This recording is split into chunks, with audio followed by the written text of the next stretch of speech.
السلام علیکم ورحمۃ اللہ وبرکاتہ۔ بسم اللہ الرحمن الرحیم، الحمد للہ والصلاة لأہلها اما بعد۔ محترم سامعین، مسجد اقصی اور بیت المقدس کے متعلق ہم عرض کر رہے تھے۔ گزشتہ ہم نے اس کی تاریخ، اسلام سے پہلے اور اسلام کے بعد کی مختصر تاریخ عرض کی تھی،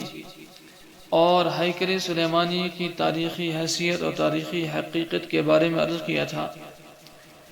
آج ہم عرض کریں گے کہ یہ بیت المقدس اور مسجد اقصی مسلمانوں کے لیے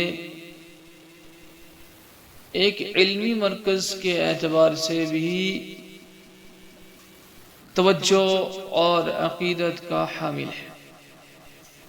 اس لیے کہ مسجد اقصی ایک عرصہ دراز تک، لمبے زمانے تک مسلمانوں کا عظیم علمی مرکز رہ چکا ہے۔ سب سے پہلے یہاں حضرت عمر بن خطاب خلیفہ ثانی رضی اللہ عنہ کے حکم سے دو جلیل القدر انصاری صحابہ قیام پذیر ہوئے تاکہ یہاں دین کے سیکھنے سے رکھانے کا سلسلہ جاری ہو سکے۔ ان میں حضرت عبادہ بن صامت رضی اللہ عنہ، جن کی وفات سن 34 ہجری میں واقع ہوئی، اور دوسرے صحابی شداد بن اوس رضی اللہ عنہ، جن کی وفات سن 58 ہجری میں واقع ہوئی۔ پہلے صحابی یعنی عبادہ بن صامت رضی اللہ عنہ فلسطین کے پہلے قاضی بھی تھے۔ ان دونوں حضرات نے ساری زندگی، ساری عمر یہاں تعلیم و تدریس اور ارشاد و اصلاح کا سلسلہ جاری رکھا، اور اسی میں اپنی عمر اور زندگی گزاری، اور یہاں کی مبارک مٹی میں ہمیشہ کے لیے روپوش ہو گئے، مدفون ہو گئے، اور ان کے مزارات مسجد اقصی کی مشرقی دیوار کے پاس باب الرحمت نامی مقبرے میں ہیں۔ ان کے بعد علماء اسلام پوری دنیا بھر سے یہاں آ کر علم کی خدمت اور مسجد اقصی کے فضائل کے حصول کے لیے آتے رہے اور مقیم ہوتے رہے۔ ان میں مشہور مفسر مقاتل ابن سلیمان رحمۃ اللہ علیہ، جن کی وفات سن 150 ہجری میں ہوئی، ملک شام کے فقیہ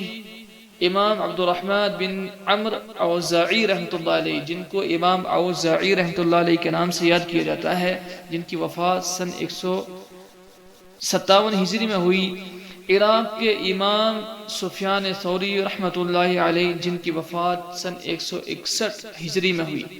اور مصر کے مشہور عالم امام لیث بن سعد رحمۃ اللہ علیہ، جن کی وفات 175 سن ہجری میں واقع ہوئی، اور اس کے علاوہ فقہ شافعی کے بانی امام محمد بن ادریس الشافعی رحمہ اللہ، جن کی وفات سن 204 ہجری میں واقع ہوئی، یہ بھی شامل ہیں۔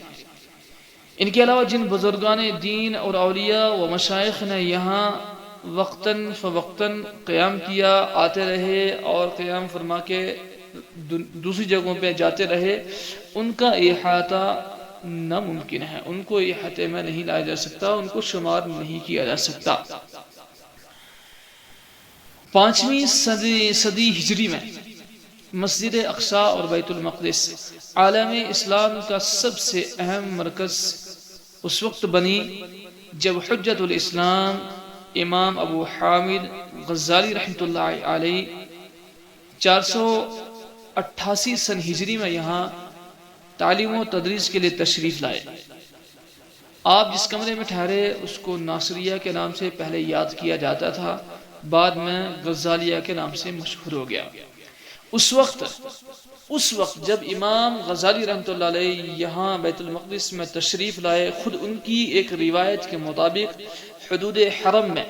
یعنی بیت المقدس کے حدود میں جو ایک لمبی چوڑی 4 دیواری ہے، اس حدود میں تقریباً 360 مدرسے تھے جو علوم نبویہ، طالبان علوم نبویہ کو علوم نبوت سے سرفراز فرما رہے تھے اور مختلف علوم کی تعلیم دیتے تھے۔ پھر 6 صدی ہجری میں تقریباً 80 سال تک یہاں صلیبیوں کا، یہاں عیسائیوں کا تسلط رہا، ان کا دور رہا۔ اس زمانے میں یہاں تعلیم و تعلم کا یہ مبارک سلسلہ موقوف رہا۔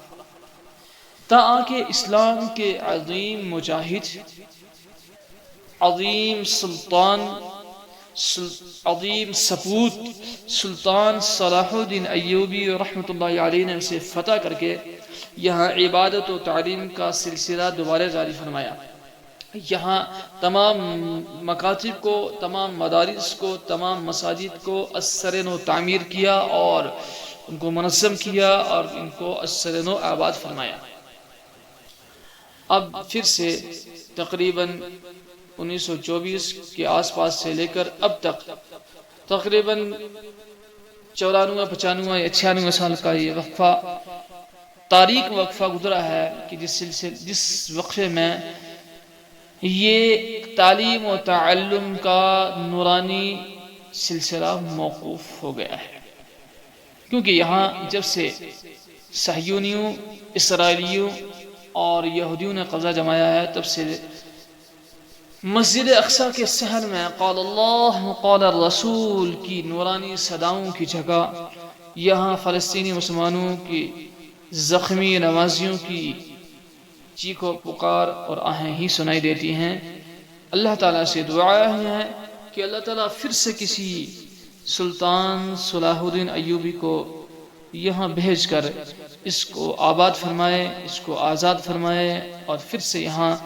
قال اللہ و قال رسول کی صدائیں گونجیں اور پوری دنیا بھر کے مسلمانوں کے لیے یہاں کی راہیں ہموار ہو جائیں، اور پوری دنیا بھر سے طالبان علو نبوت یہاں تشریف لا کر اپنی علمی پیاس کو بجھائیں۔ اللہ تعالیٰ آسان فرمائے، قبول فرمائے، آمین یا رب العالمین۔